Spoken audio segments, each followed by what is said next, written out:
जो Trump Republican को चंदा देता था, वही ट्रंप बोला कि भाई तुम राष्ट्रपति क्यों बनोगे, हम राष्ट्रपति बनेंगे। जब हमारे ही चंदे से तुम डेमोक्रेसी चलाओगे तो हम डेमोक्रेसी के हेड होंगे। और कल को हो सकता है देश के सबसे बड़े उद्योगपति अंबानी जी, देखिए आप अपनी पत्नी का अगर कोई गिफ्ट देना चाहते हैं बर्थडे पे तो आप पर्स देंगे, वो हवाई जहाज देते हैं। आप अगर आप अपने बच्चे को कुछ देना चाहेंगे तो आप बैट बॉल खरीद करके देंगे, वो क्रिकेट टीम खरीद करके देंगे। कल को हो सकता है, अभी बोला कि इनका स्टार्टअप कराना है तो बेटे के लिए जियो बना दिया, जियो इंडिया। जियो इंडिया नहीं, अंबानी जी का पोता जियो इंडिया कर रहा है, ठीक है। कल को ये कह देंगे कि भाई मोदी जी को बहुत चंदा दे दिया, आजकल उनके पीठ पे हाथ रखना छोड़ करके अपने बेटे के पीठ पे हाथ रखेंगे, वही इस देश का प्रधानमंत्री होगा। ये खतरनाक है, ये खतरनाक है। कैंपस के लिए ये मुद्दा ज्यादा इंपॉर्टेंट है।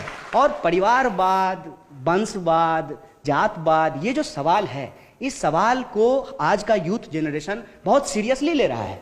और इसका एक सिंपल एग्जांपल है, आप ये देख लीजिए कि मोदी जी, माने ऐसा तो नहीं है कि उनके 10 हाथ हैं, वो कौन सी ऐसी बात थी जिसने फर्स्ट टाइम वोटर को अट्रैक्ट किया। वो बात ये थी कि एक नॉर्मल कार्यकर्ता होने के बावजूद वो आदमी पार्टी के टॉप पोजीशन पे पहुंचा। ये एक पॉजिटिव बात है। इसके अलावा एक और चीज है जो बहुत इंपॉर्टेंट है, वो ये है कि पूरी दुनिया में इस्लामोफोबिया है। किसी भी मुसलमान से ही पूछा जाएगा कि तुम आतंकवादी हो कि नहीं हो, भले ध्रुव सक्सेना जो है वो ISI की जासूसी करने में पकड़ा जाता हो, लेकिन ये सवाल उसे नहीं पूछा जाएगा। तो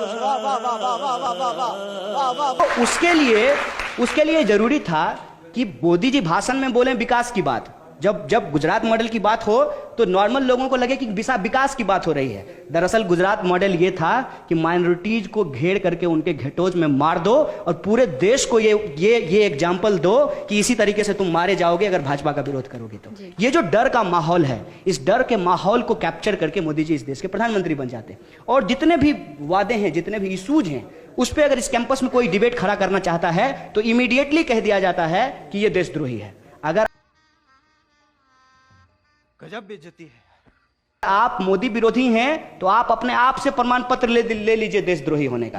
क्योंकि देश क्या है, देश बनता कैसे है, देश की परिभाषा कैसे तय होगी, ये आज हमारे लिए इंपॉर्टेंट नहीं है। हमेशा हमको डाइवर्ट किया जाता है। मैं समझता हूं कि देश की परिभाषा कॉन्स्टिट्यूशन से है और इसके प्रियम्बल का पहला लाइन है हम भारत के लोग।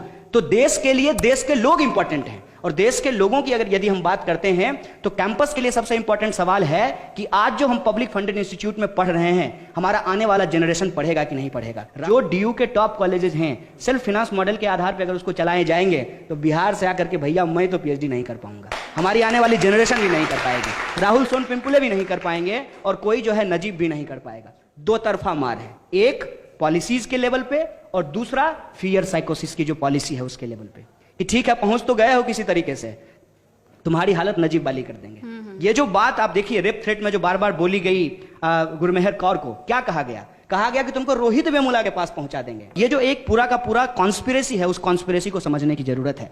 There is a attack on the idea of public university, there is a attack on the constitutional right, there is attack on the democracy itself. अगर ये कॉन्स्पिरेसी हम नहीं समझते हैं तो हमारे सामने इसी तरीके के लॉलीपॉप फेंके जाएंगे कि गांधी परिवार इस देश को बर्बाद कर दिया गया। फिर ये लॉलीपॉप फेंका, मैं गांधी परिवार को क्लीन चिट नहीं दे रहा हूं, इस मुगालते में ना रहेंगे कि जो इस तरीके के लॉलीपॉप फेंके जाएंगे, फिर कहा जाएगा कि बुर्का खत्म कर देना चाहिए। बहुत इंटरेस्टिंग फैक्ट मैं आपको बताता हूं कि बुर्का का विरोध करने के लिए ABVP की मतलब RSS की महिला मोर्चा ने एक केसरिया स्कार्फ पहनने का चलन चलाया है। कर्नाटका के अंदर लोग बुर्का का विरोध करने के लिए केसरिया स्कार्फ पहन करके कॉलेजों में जा रहे हैं। मतलब एक रूढ़िवादी चीज का विरोध करने के लिए आप दूसरे रूढ़िवादी चीज को अपना लीजिए। मतलब भेड़िए से बचने के लिए आप जो है चीते के मांद में जाकर के बैठ जाइए। ये इस तरीके का जो पूरा का पूरा एक नैरेटिव खड़ा किया जा रहा है। फिर 10 बच्चे की बात की जाएगी, लव जिहाद का बात किया जाएगा। वो जो बेफजूल की बात करता है, साक्षी महाराज क्या बोला है कि इस देश में जो पैदा लिया है वो सब हिंदू है, इसीलिए सबको जो है जलाना चाहिए। जलाने के लिए आपके लकड़ी के आपके चाचा देंगे और फिर इकोलॉजी का क्या होगा। ये जो पूरा का पूरा सवाल है, उसमें जितनी बात को आप इंट्रोड्यूस करते हुए बोल रहे थे कि what is the idea of growth, what is the economic policy, what is the role of politics, ठीक है ना। और ये जो इंपॉर्टेंट बेसिक सवाल है, इस बेसिक सवाल को डाइवर्ट किससे किया जा रहा है। कुछ मत कीजिए, लड़की छेड़ दीजिए, तिरंगा झंडा हाथ में ले लीजिए, देशभक्त हैं देशभक्त हैं देशभक्त हैं, लड़की छेड़ना अपराध नहीं है। किसी को जो है मार दीजिए, कैमरा का जो है मीडिया का कैमरा तोड़ दीजिए, कुछ भी बोल दीजिए, वायलेंस कर दीजिए और कह दीजिए कि भाई देश के खिलाफ नारेबाजी हो रही थी। सपोज कीजिए कि देश के खिलाफ कुछ बोला जा रहा है कैंपस में, कोई पोस्टर लगाया गया है, उससे आप असहमत हैं, लेकिन वो कॉन्स्टिट्यूशनल है कि अनकॉन्स्टिट्यूशनल है, वो लीगल है कि इलीगल है, वो सेडिशियस है कि नहीं है, वो सेडिशन के अंतर्गत उस पर कार्रवाई होनी चाहिए कि नहीं होनी चाहिए, ये कोई कंगारू कोर्ट में तय नहीं होगा।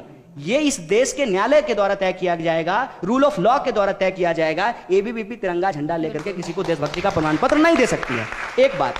दूसरी बात यह है कि इनका इतिहास क्या है, इनका इतिहास क्या है, बार बार चीज निकल करके आ रही है, मुंह में दही जमा लेते हैं। ऐसे तो ये लोग इतना बोलते हैं, इतना बोलते हैं, इतना फेंकते हैं कि समझ में नहीं आता। जब ये मामला चल रहा था कि मैंने नहीं ने सेंचुरी मारा, मेरे बल्ले ने मारा, तो मेरे दिमाग में इमीडिएटली आया था, तब तो मोदी जी भी कल को कहेंगे कि मैंने नहीं फेंका था, मेरे मुंह ने फेंका था।